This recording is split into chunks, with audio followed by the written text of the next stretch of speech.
नमस्कार श्रोता बंधु स्वागत करुच्ची आम यूट्यूब चैनल बिरंची दास शो को प्रति सप्ताह भरी ए सप्ताह में एक सुंदर कहानी आपण मान आनी आसी एथर कहानीटी गाल्पिका मधुमिता महांती द्वारा लिखित जार शीर्षक अच्छी आ पलाश। तेरे गल्प भितर को जावा पूर्व मु पुणी थर आपण मानकु कहि रखे जदि आपण माने एजे आम चैनल को सब्सक्राइब करना तेरे अविलंबे सब्सक्राइब कर दियंतु कारण आमर समस्त नुआ नोटिफिकेशन आपण ही प्रथम पाइबे। तेबे एथर गल्पर शीर्षक अच्छी आ पलाश गाल्पिका मधुमिता महांती। रानीर सबु राग अभिमान मुह फुला नाक छिंचड़ा सत्वे मध्य फाइल को घर को न आनी उपाय नथिला राजेशर। घर को आसीची माने कामगुड़ा सेतिकी जरूरी आउ सेथिपाई पार्क की मंदिर जीवा योजना बंद करी फाइल उपरे मुह माड़ी बसिबाकू पड़िबो। जेते राति हो एतिकी बुझिबार क्षमता रानीर किंतु नथिला। एमितिरे सेमानक घरे बुलिबाकू जीवा माने पार्क मंदिर नहेले नदीबंध जोंटी पर्स खोला हबार संभावना खूब क्षीण थिबो बा थिले भी सेमिति आखि दुर्सिया नथिबो।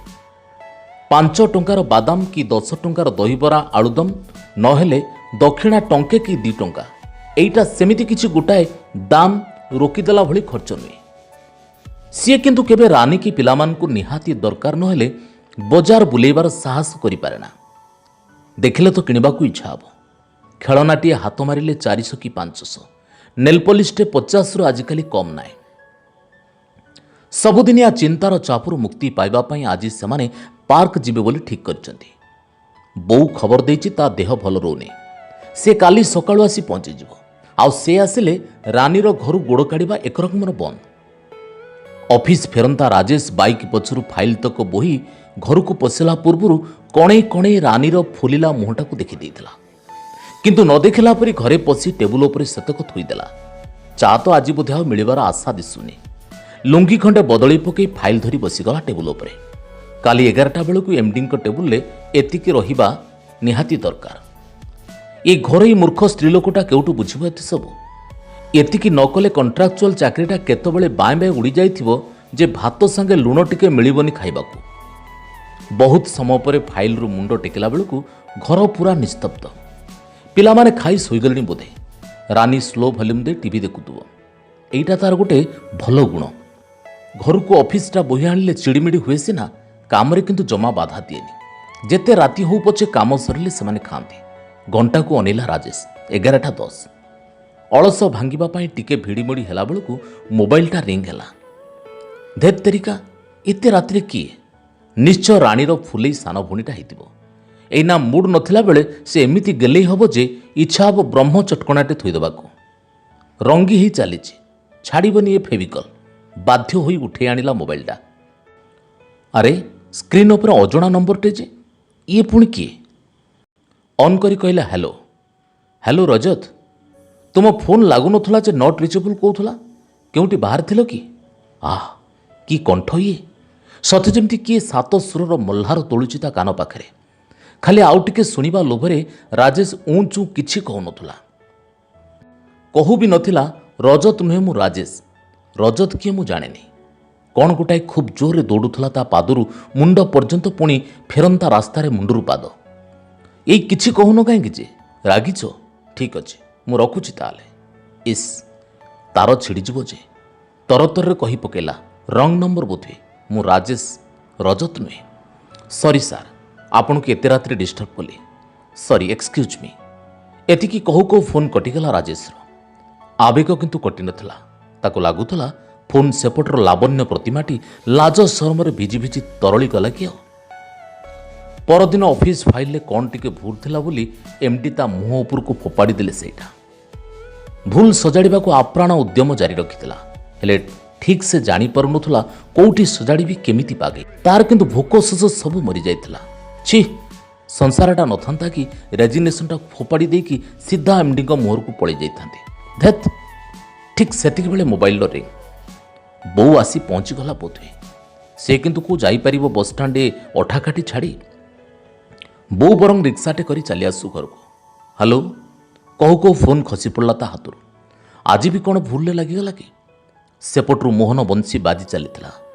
ऑफिस रे व्यस्त थे बोधुए सार କାଲି ଆପଣଙ୍କୁ ଏତେ ରାତିରେ ଡିଷ୍ଟର୍ବ କଲି ଜମା ଭଲ ଲାଗିଲାନି। ଭାବି ଭାବି ନିଦ ହେଲାନି ସାରା ରାତି। ଶେଷରେ ଠିକ୍ କଲେ ଆଉ ଥରେ କ୍ଷମା ନ ମାଗିବା ଯାଏଁ ଆଉ ତୁମେ ଖୋଲା ମନରେ ତଥାସ୍ତୁ ନ କହିବା ଯାଏଁ ମୁଁ ଆଦୌ ରହିପାରିବିନି। ଇସ୍, ଜଳୁଥିବା ବେଳେ ଗୋଲାପ ଜଳ, ପୁଣି ଦିନଟାଏ ଆପଣାରୁ ତୁମେ। ଗଦଗଦ ହୋଇ ସେ କହିପକାଇଲା, ନାଇଁ ନାଇଁ ରାଗିବି କାହିଁକି? ଭୁଲ କାହାର ନ ହୁଏ, କିନ୍ତୁ ସେ ଭୁଲ ଯିଏ ବୁଝିପାରେ ସେ ତ ହିଁ ମଣିଷ। ତାପରେ ବେଳ ଅବେଳରେ ସେଇ ଫୋନ୍ ନମ୍ବରଟା ବି ଏଥର ସେଭ୍ କରିଦେଲା ସେ। ସୁବିଧା ଦେଖି ମନ ଭଲ ନଥିଲେ ସେ ବି ଫୋନ୍ କରେ। ଏଥର ପ୍ରାୟ ପ୍ରତିଦିନ ଫାଇଲ ଗଦା ବୋହି ବୋହି ସେ ଘରକୁ ଆଣେ।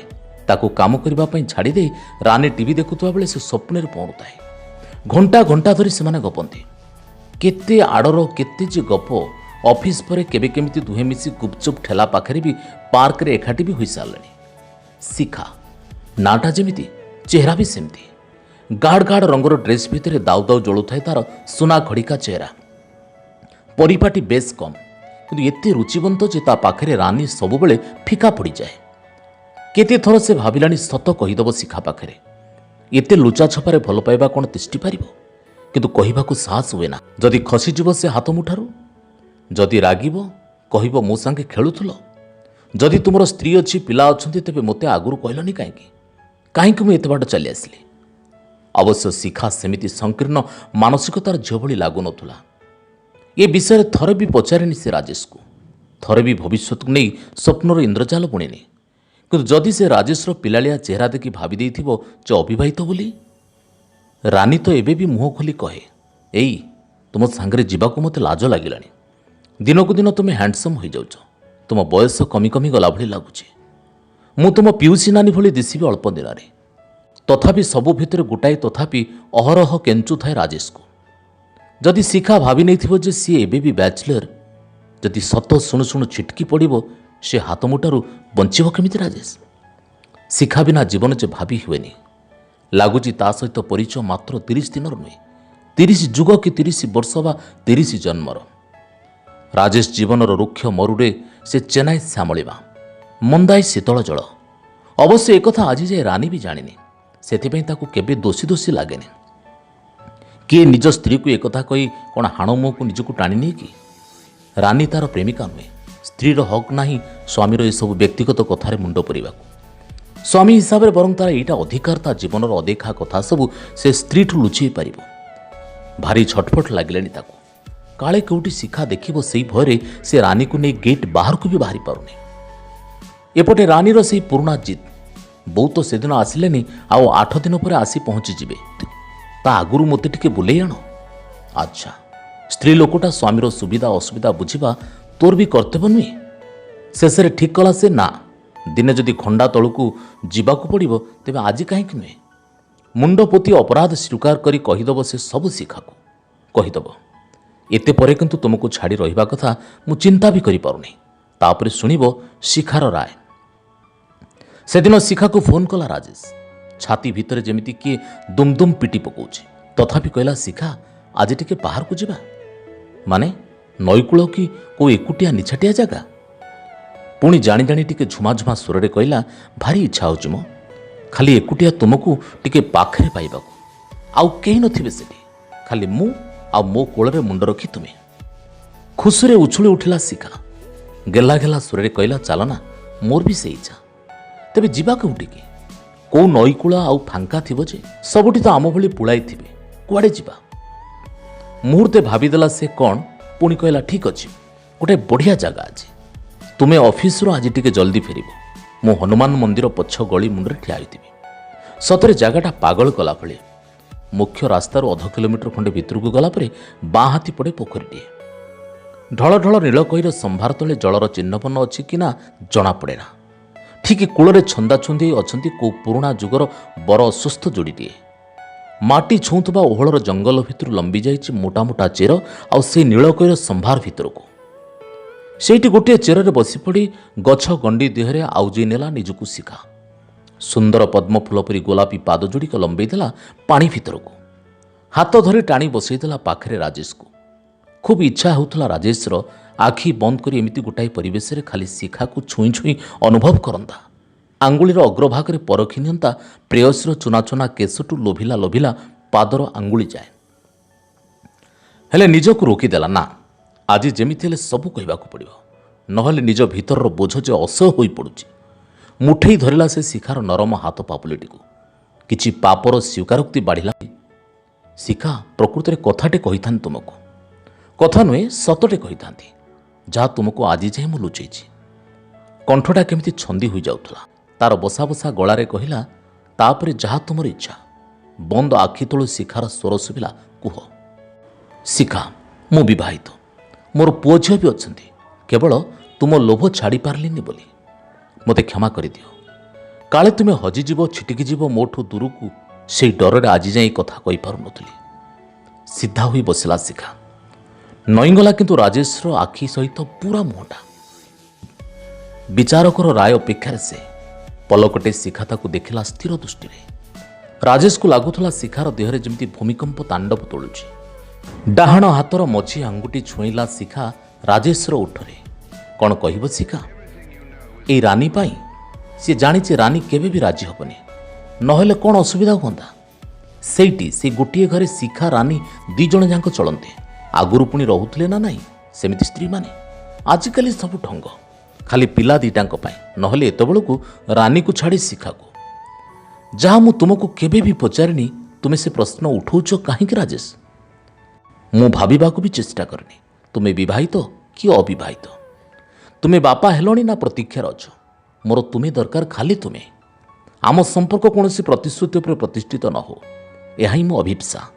ମୋର ଲକ୍ଷ୍ୟ ଭିନ୍ନ, ମୋର ଉଦ୍ଦେଶ୍ୟ ଭିନ୍ନ। ମୁଁ ତପସ୍ୟା କରୁଛି। ପ୍ଲିଜ୍ ମୋତେ ଲକ୍ଷ୍ୟଭ୍ରଷ୍ଟ କରାଅନି। ଶିଖାର ସ୍ୱର ଏତେ କୋମଳ ହୋଇପାରେ ରାଜେଶ ପ୍ରଥମ ଥର ପାଇଁ ଅନୁଭବ କରୁଥିଲା। ଏ ଅଳସୀ କନ୍ୟାଟିର ରୂପ ନହେଲା ନାହିଁ, ସହନଶୀଳତା ଆଉ ବୁଝିବାର ଶକ୍ତି ଏ ସବୁରୁ ବିନ୍ଦୁଏ ହେଲେ ରାନୀ ପାଇଥାନ୍ତା କି? ଶିଖା ଟିକେ ନିଶ୍ୱାସ ନେଇ ପୁଣି ଆରମ୍ଭ କଲା। ସ୍ନେହ କାଙ୍ଗାଳୁଣୀ ମୁଁ। ରାଜେଶ, ତୁମକୁ ପୁଣି ଆଜି ମୁଁ କହୁଛି, ଦେଖୁଛ ଆକାଶରେ ଚନ୍ଦ୍ରମାକୁ, ପୁଣି ଜଳକନ୍ୟା ନୀଳକଇଁକୁ।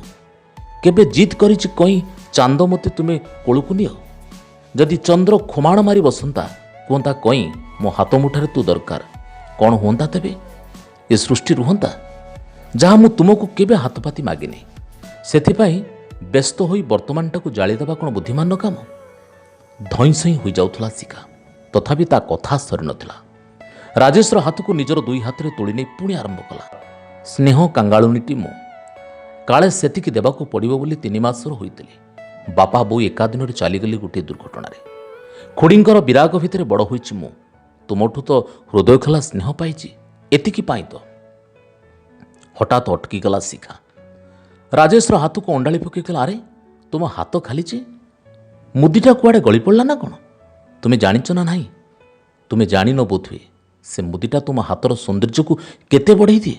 ଉଠ ଖୋଜିବା। ରାଜେଶ କହିଲା, ନାଇଁ ହଜିନି, ମୁଁ ଖୋଲି ଦେଇଛି। ମୋଟା ମୁଦିଟା ଅଡ଼ୁଆ ଲାଗିଲା। କହିପାରିଲାନି କି କାଲି ପାଖ ଘରର ଦେବେଣ୍ଠୁ ସନ୍ଧ୍ୟାବେଳଟାରେ ଗଳି ମୁଣ୍ଡରୁ କିଏ ସବୁ ଛୁରୀ ଦେଖିକି ମୁଦି ମୋବାଇଲ ଲୁଟି ନେଇଛି। ରାନୀ ସେଥିପାଇଁ ଜିଦ୍ କରି ମୁଦିଟା ରଖିଦେଇଛି। ଶ୍ୱଶୁର ଘରୁ ମିଳିଥିଲା ମୁଦିଟା, ଆଉ ଚେନ୍ଟିଏ ବି। ଚେନ୍ଟା ବାହାଘର 8 ଦିନ ପରେ ସେ ଖୋଲି ଦେଇଥିଲା। ମୁଦି ପିନ୍ଧିବା ତାର ବି ସଉକ, ଆଉ ସେଥିପାଇଁ ପିନ୍ଧିଥିଲା। କିନ୍ତୁ ଆଜିକାଲିର ଯେଉଁ ଯୁଗ, ଲାଜ ଲାଗିଲା ତାକୁ।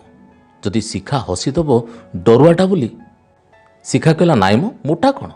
ପୁରୁଷ ପୁଅ ଆଉ କ'ଣ ସୂତା ଭଳିଆଟେ ପିନ୍ଧିଥାନ୍ତା ନା କ'ଣ? ମୁଦି ଘଣ୍ଟା ଚେନ୍ ଏତିକି ପିନ୍ଧିଲେ ପୁଅ ଗୁଡ଼ାକ ଟୋକା ଟୋକା ଲାଗନ୍ତି। ଚେନ୍ ନ ପିନ୍ଧିଲ ନାହିଁ, ମୁଦିଟା କାହିଁ ଖୋଲିଲ? ପିନ୍ଧିଦେବ ମୋ সোনাଟା ପରା। ଆଜି ଶିଖା ବିଷ ପିଇବାକୁ କହିଥିଲେ ବି ସେ ପିଇ ଦେଇଥାନ୍ତା। ତା ଉପରେ ଏତେ ଭରସା ରଖୁଥିବା ଜଣକୁ ସେ କ'ଣ ନିରାଶ କରନ୍ତା କି? ତା ଜୀବନରେ ଏବେ ଖାଲି ଚାନ୍ଦିନୀ ରାତି। ଶିଖା ସେଦିନ ଜିଦ୍ କଲା, ଚାଲ ନା ଆଜି ସଞ୍ଜରେ ଟିକେ ଲଙ୍ଗ୍ ଡ୍ରାଇଭ୍ରେ ଯିବା। ଫେରିବା ବେଳେ କେଉଁଠି ଗୋଟେ ରାସ୍ତାକଡ଼ ଢାବାରେ ଖୋଲା ଖଟ ଉପରେ ବସି ରୁଟି ଚିକେନ୍ ଖାଇକି ଆସିବା। ତୁମେ ମୋତେ ମୋ ଘର ପାଖରେ ଡ୍ରପ୍ କରିଦେବ। କଫି କପେ ପିଇ ଘରକୁ ଫେରିଯିବ। ମନା କରିବାର ନଥିଲା ତାର। ପୁଣି ଶିଖାକୁ ହେଲେ ଆଜି ମାର ସ୍କାନିଂ ରିପୋର୍ଟ ଆସିବାର ଅଛି। ସକାଳୁ ପୁଅ କେଉଁଠି ପଡ଼ି ଗୋଡ଼ଟା ଫୁଲିଛି ଯେ ଅସମ୍ଭବ କଷ୍ଟ ପାଉଛି ପିଲାଟା। ଏତେ ବଡ଼ ଫୁଲି ରହିଛି, ସେଇଟା ଭାଙ୍ଗିଛି କି କ'ଣ? ସନ୍ଧ୍ୟାରେ ତାକୁ ଏକ୍ସରେ ପାଇଁ ନେବାର ଥିଲା। ଝିଅର କାଲି ସକାଳ 6ଟାରେ ସ୍କୁଲ ପ୍ରୋଜେକ୍ଟ ସବମିଟ୍ କରିବାର ଅଛି। ତାର କେତେଟା ଜିନିଷ ନେଟ୍ରୁ ଡାଉନଲୋଡ୍ କରିବାକୁ ହେବ। ଏତେ ସବୁ କାମ ଆଜି ସନ୍ଧ୍ୟାରେ ସାରିବାକୁ ପଡ଼ିବ। ଓ ଗୋଟାକୁ ବି ସେ ହେଳା କରିପାରିବନି। କିନ୍ତୁ ସବୁ ଗୋଟାଏ ପଟେ, ଶିଖା ଆଉ ଗୋଟେ ପଟେ। ନିକିତର ଏଇ ଦୁଇ ପଟେ 2ଟା ଦାୟିତ୍ୱ ଥୋଇ ଓଜନ କଲାବେଳକୁ କାହିଁ କୁଆଡ଼େ ତୁଳା ଭଳି ଉଠି ଯାଉଛନ୍ତି ମା ଝିଅ ପୁଅ ସମସ୍ତେ। ରାଜରାଜେଶ୍ୱରୀ ଭଙ୍ଗିରେ ବସିଥିବା ଶିଖା ଓହଳି ପଡ଼ିଛି ତଳକୁ। କ'ଣ କରାଯିବ? ମାର ଅବସ୍ଥା ଭୟଙ୍କର ଭାବେ ଖରାପ। ଆଜି ରିପୋର୍ଟ ନ ଆସିଲେ ଯେକୌଣସି ମୁହୂର୍ତ୍ତରେ କିଛି ବି ହୋଇପାରେ। ପିଲାଟାର ଗୋଡ଼ଟାକୁ ବି ଅନେଇ ହେଉନି। ଝିଅର ପ୍ରୋଜେକ୍ଟ ନହେଲେ ତା ମାର୍କ କମିଯିବ। ଭୀଷଣ ଆଘାତ ପାଇବ ତା ମେଧାବିନୀ ଝିଅ। ଓହ, ଏତେ ସବୁ ଆଜି ହିଁ କରିବାର ଥିଲା। ଏପଟେ ଶିଖା ତାକୁ ମନା କରିଦେଲେ ଯଦି ନା, ଏସବୁ କାଲି ସକାଳ ପର୍ଯ୍ୟନ୍ତ ଅପେକ୍ଷା କରିଗଲେ କିଛି ଗୋଟାଏ ଭୟଙ୍କର ଅସୁବିଧା ହୋଇଯିବନି। ଆଜି ଶିଖା ପାଇଁ ସମ୍ପୂର୍ଣ୍ଣ ସମର୍ପିତ ରହିବ ସେ। ଧରାଯାଉ ଆଜି ତା ନିଜକୁ ଜ୍ୱର ହୋଇଯିବ ବା ଅଫିସରେ କ'ଣ ଗୋଟାଏ ଜରୁରୀ କାମ ପଡ଼ିଯିବ, ତେବେ ଏସବୁ କାମ ତ ବାଧ୍ୟ ହେବ ସେ କାଲି ସକାଳୁ କରିବା ପାଇଁ। ଶିଖାର ତ୍ୟାଗ ସମ୍ମୁଖରେ ଏସବୁ କେତେ ମୂଲ୍ୟହୀନ। ତାକୁ ତା ସମର୍ପଣର ଦାମ ଦେବାକୁ ପଡ଼ିବ। ପଲକରେ ଠିକ୍ କରିନେଲା ସେ ଶିଖାକୁ ହିଁ ହଁ କରିଦେଲା। ଘରେ କିଛି ଗୋଟାଏ ମିଛ କହିଦେଲେ ଚଳିବ। ଏତେ ଦିନ ହେଲା ଚିହ୍ନିଲେଣି ସେମାନେ ପରସ୍ପରକୁ, କିନ୍ତୁ ଲଙ୍ଗ୍ ଡ୍ରାଇଭ୍ରେ ଯାଉଛନ୍ତି ଆଜି ପ୍ରଥମ। ସବୁଠୁ ସୁନ୍ଦର ସାର୍ଟଟା କାଢ଼ି ରାଜେଶ ପିନ୍ଧିଦେଲା। ପ୍ୟାଣ୍ଟକୁ ତରତରରେ ଆଇରନ୍ କରୁ କରୁ ହାତରେ ପୁଣି ଚେଙ୍କା ବି ଲାଗିଗଲା। ହଁ ଲାଗୁ। ପରଫ୍ୟୁମ୍ ବୋତଲଟା ଧରି ରାଗରେ ଫିଙ୍ଗିଦେଲା। ଟୋପାଏ ବି ନାହିଁ। ଏ ପିଲାଗୁଡ଼ା କିଛି ବି ରଖେଇ ଦେବେନି। କେଉଁ 8-9 ମାସ ତଳୁ ସରିଗଲାଣି ସେଇଟା। ଶତ ଚେଷ୍ଟା ସତ୍ତ୍ୱେ ବଜେଟ୍ରୁ କାଟି 200 ଟଙ୍କା ରଖିପାରି ନୂଆଟି କିଣିବା ପାଇଁ। ହଉ, ଆଜି ନିହାତି କିଣି ନେବାକୁ ପଡ଼ିବ ଶିଖା ପାଖରେ ପହଞ୍ଚିବା ପୂର୍ବରୁ। ସେଦିନ ଶିଖା କହିବା ପରେ ସେ ରାନୀକୁ ମୁଦିଟା ମାଗିଥିଲା ପିନ୍ଧିବାକୁ, ହେଲେ ଜମା ରାଜି ହେଲାନି ରାନୀ। ଏକ ତ ଜୀବନର ଭୟ, ତାପରେ ସୁନା ଟିକେ ରହିଲେ ଝିଅଟା ପାଇଁ ଆଗକୁ ସୁବିଧା ହେବ। ଚୁପଚାପ ମୁଦିଟା ଆଲମାରିରୁ କାଢ଼ି ପିନ୍ଧିଦେଲା, ଆଉ ଚେନ୍ଟା ବି। ଫେରିଲା ପରେ ରଖିଦେବ। ତା ବୋଲି ଶିଖାର ମନ ଭାଙ୍ଗିଦେବ କି? ସନ୍ଧ୍ୟା ହଉ ନ ହଉଣୁ ସେମାନେ ବାହାରି ପଡ଼ିଲେ। ହାଇୱେକୁ ଯାଉ ଯାଉ ଶିଖା କହିଲା, ଏଇଠି ପେଟ୍ରୋଲ ପକାଇ ଟାଙ୍କି ଫୁଲ୍ କରିଦେବା, ଆଉ ତାପରେ ଉଡ଼ିବା। ଏଇ ପେଟ୍ରୋଲ ପମ୍ପବାଲା ସହ ଗତ ମାସରେ ଅଯଥା କଥାକୁ ନେଇ ଝଗଡ଼ା ହୋଇଯାଇଥିଲା ରାଜେଶର। ସେଥିପାଇଁ ସେ ମନା କଲା, ନା ଶିଖା, ଏଠି ନୁହେଁ, ଆଗରେ ତେଲ ପକାଇବା। ଶିଖା ଅଳିକଲା ଢଙ୍ଗରେ କହିଲା, ତୁମେ ସମୟର ମୂଲ୍ୟ କାହିଁକି ବୁଝୁନ ଯେ ରାଜେଶ? ଏଇଠୁ ସରିଯାଉ ଆମ ଭିତରେ ତୃତୀୟ ଲୋକର ଝାମେଲା। ୟା ପରଠୁ ଫେରିବା ପର୍ଯ୍ୟନ୍ତ ପ୍ରତ୍ୟେକ ମୁହୂର୍ତ୍ତ ଖାଲି ଆମର, ତୁମର ଆଉ ମୋର। ପୁଣି ଅଭିମାନୀ କଣ୍ଠରେ କହିଲା, ଠିକ୍ ଅଛି ଯଦି ମନା କରୁଛ। ଆଉ ସହିପାରିଲାନି ରାଜେଶ। କହିଲା, ହଉ ପକାଇଦେବା ଏଇଠି। ଯେମିତିକି ତେଲ ପକାଇ ହାଇୱେରେ ଖଣ୍ଡେ ଦୂର ଯାଇଛନ୍ତି କି ନାହିଁ, ଘଟିଗଲା ଅଘଟଣଟା। 4 ଜଣ ଲୋକ 2ଟା ବାଇକ୍ରେ ଆସି ଘେରିଗଲେ ସେମାନଙ୍କୁ। ସମସ୍ତଙ୍କ ହାତରେ ପିସ୍ତଲ, ସବୁରି ମୁହଁ ସେମାନଙ୍କ ଆଡ଼େ। କଳା ମୁଖା ତଳୁ ଜଣକ ଗମ୍ଭୀର ପାଟି ଶୁଭିଲା, ନଖରାମି କରନା, ପର୍ସ ସହିତ ସବୁ ଦେଇଦେ। ସେତେବେଳକୁ କାନ୍ଦି ପକେଇଲାଣି ବିଚାରୀ ଶିଖା। ରାଜେଶର ଦେହ ସହିତ ଲାଗିଯାଇଥିବା ତା ଦେହଟା ଠକ୍ ଠକ୍ ଥରୁଥିଲା। ବୋହି ଆସୁଥିବା ଲୁହକୁ ପୋଛୁ ପୋଛୁ କହିଲା, ଦେଇଦିଅ ସବୁ, ଜମା ନାଗନା ଏମାନଙ୍କ ସହିତ। ପୁଣି ଫୁସ୍ଫୁସ୍ କରି କାନରେ କହିଲା, ପିସ୍ତଲ ଗୁଡ଼ା ଅସଲି ଭଳି ଲାଗୁଛି। ନିଜ ପାଇଁ ଯେତେ ନୁହେଁ, ଶିଖାର ଚିନ୍ତା ଖାଇଯାଉଥିଲା ତାକୁ।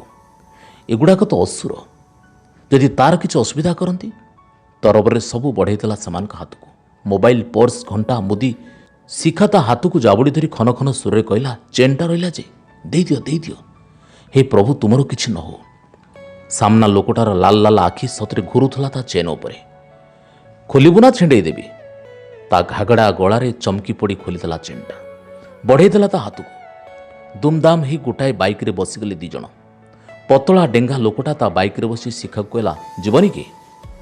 ପାଗଳ ଭଳି ତାକୁ ଜାବୁଡ଼ି ଧରିଲା ରାଜେଶ। ନା, ମୋତେ ପଛେ ମାରିଦିଅ, କିନ୍ତୁ ତାକୁ ନିଅ ନା, ତାର କିଛି କ୍ଷତି କରନା। ପର୍ସରୁ ହାତ ପୁରେଇ କ'ଣଟାଏ କାଢ଼ି ଆଣିଲା ଶିଖା। ଇସ୍, ଇଏ କ'ଣ ଛୁରୀ? ବିକଳରେ ରାଜେଶ କହିଲା, ନାଇଁ ଶିଖା, ଏମାନଙ୍କ ସହିତ ଲାଗନି। କ'ଣ ନାଇଁ କ'ଣ କରିଦେବେ ଏମାନେ, ଏମାନଙ୍କୁ କି ବିଶ୍ୱାସ? ଲୁହ ପୋଛି ହସିଦେଲା ଶିଖା। କି ଚିକଚିକ୍ ଆତ୍ମବିଶ୍ୱାସର ହସ। ଛୁରୀ ଲଗେଇଦେଲା ରାଜେଶର ବେକ ତଳେ। ମୁଲାୟମ କଣ୍ଠରେ କହିଲା, ଡରନି, ମାରିବିନି ମୁଁ। ଗୋଟାଏ ସେକେଣ୍ଡରେ ଖଣ୍ଡ ଖଣ୍ଡ କରିଦେଲା ତା ସାର୍ଟଟା ଆଉ ତାପରେ ଗଞ୍ଜିଟା। ଆଣ୍ଠୁ ତଳକୁ ଲମ୍ବାରେ ଲମ୍ବାରେ ଚିରିଦେଲା ପ୍ୟାଣ୍ଟଟାକୁ। କହିଲା, ରାଗିବନି। ସାର୍ଟ ପ୍ୟାଣ୍ଟ ଥିଲେ ତୁମେ ଜଲ୍ଦି ଲିଫ୍ଟ ମାଗି ପୋଲିସ ଷ୍ଟେସନରେ ପହଞ୍ଚି ଯାଇଥାନ୍ତ। ସେଥିପାଇଁ ପ୍ଲିଜ୍ ମୋ ସୁନାଟା ଅଭିମାନ କରିବନି। ରାକ୍ଷସ ଭଳି ହୋ ହୋ ହସି ଉଠିଲେ 4 ଜଣ ଯାକ। ସେମାନଙ୍କ ସହିତ ତାଳ ଦେଇ ଶିଖା ବି ହସିଲା। ଶେଷ ଲୋକଟି କହିଲା, ଡାର୍ଲିଂ ଯିବା, ଏଠି ବେଶୀ ଡେରି କଲେ ବିପଦ। ଗେଲରେ ଗେଲରେ ରାଜେଶ ଗାଲରେ ଚାପୁଡ଼ାଟେ ମାରି ଶିଖା ତା ହାତରୁ ନେଇଗଲା ବାଇକ୍ ଚାବିଟା। ଅଭ୍ୟାସ ହୋଇଯାଇଛି ତ ଏଇଟାରେ ଯିବା, ସେମାନେ ସେ 2ଟାରେ ଯାଆନ୍ତୁ। ଗଲାବେଳେ ଛଳ ଛଳ ଆଖିରେ ଶିଖା କହିଗଲା, ଦେହର ଯତ୍ନ ନେବ, ନିଜକୁ ଅବହେଳା କରିବନି। ଆଖି ପଲକରେ 3ଟା ବାଇକ୍ରେ 5 ଜଣ ଅଦୃଶ୍ୟ ହୋଇଗଲେ। ଅନ୍ଧାର ରାସ୍ତାରେ ରାଜେଶ ଠିଆ ହୋଇଥିଲା ଖଣ୍ଡିଆ ଭୂତଟିଏ ପରି। ଆପଣମାନେ ଶୁଣୁଥିଲେ ଗାଳ୍ପିକା ମଧୁମିତା ମହାନ୍ତିଙ୍କ ଏକ ଭିନ୍ନ ସ୍ୱାଦର ଗଳ୍ପ ଆ ପଳାଶ। ସତରେ ଶ୍ରୋତାବନ୍ଧୁ, ଆଜିକାଲି ଅନେକଙ୍କ ଜୀବନରେ ଏଭଳି ଗନ୍ଧବିହୀନ ସୁନ୍ଦର ପଳାଶମାନେ ଆସି ପହଞ୍ଚି ଯାଉଛନ୍ତି। ଏଇ ଯେମିତି ରାଜେଶ ଜୀବନରେ ଶିଖା ସାମାନ୍ୟ ମିସ୍ଡ କଲ୍ ପ୍ରେମ ଆଉ ଶେଷରେ ପ୍ରତାରଣାରେ ଶେଷ।